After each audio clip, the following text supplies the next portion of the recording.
Bonjour, ici Martine Lacasse. Je suis experte auprès des femmes qui veulent cesser de dépendre des autres pour être maîtres de leur vie afin d'accéder à la liberté d'être soi-même dans toute leur grandeur.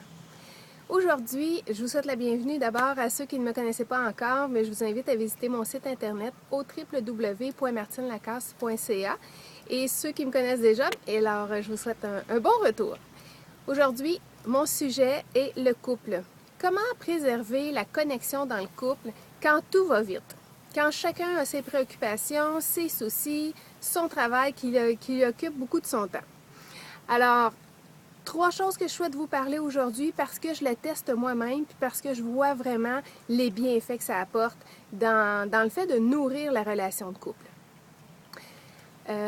Premièrement, donc, le premier conseil que je vous amène, la première stratégie, c'est le toucher. Le fait de toucher son partenaire va venir justement garder le contact avec lui ou avec elle. Je vous donne un exemple.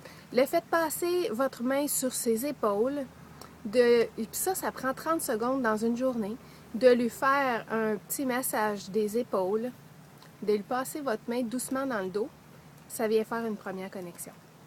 Deuxième stratégie, s'enlacer. Même si peut-être vous n'avez pas le temps de communiquer à fond, même si vous n'avez pas le temps de faire des activités ensemble, prenez le temps de vous offrir des contacts rapprochés, donc dans des étreintes. Prenez-vous l'un l'autre prenez-vous dans les bras l'un de l'autre, collez-vous, faites-vous un hug. Alors ça, c'est ma deuxième stratégie qui fait vraiment une différence dans une relation de couple quand le rythme de vie va très vite.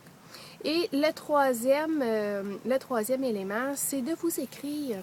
Troisième stratégie, écrivez-vous. Si vous n'avez pas 3 heures pour écrire une longue lettre ou un roman, bien, prenez le temps d'écrire un petit mot, de vous écrire des petits mots sur ce que vous avez apprécié dans votre journée, sur le fait que vous avez aimé qu'il soit présent à vous, que vous ayez eu le temps un peu d'échanger, qu'il vous ait apporté une attention spéciale dans telle circonstance.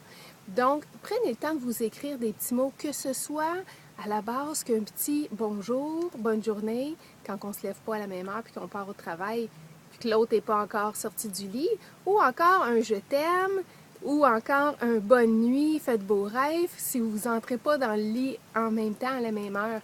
Ces 3 stratégies-là vont venir vraiment faire une différence dans le fait de garder ce contact-là et de vous assurer en fait que la distance ne soit pas trop grande entre vous, malgré le fait que vous êtes très occupé, peut-être sur un projet spécial, votre travail vous en demande beaucoup, ça peut être les enfants aussi qui vous en demandent beaucoup. Alors, je vous suggère ça, puis je vous invite à me donner vos feedbacks, donnez-moi vos commentaires, essayez-le, testez-le, croyez-moi pas sur parole, allez-y, essayez-le dans votre vie, voir ce que ça donne comme résultat. Alors, je vous remercie et on se retrouve dans une prochaine capsule.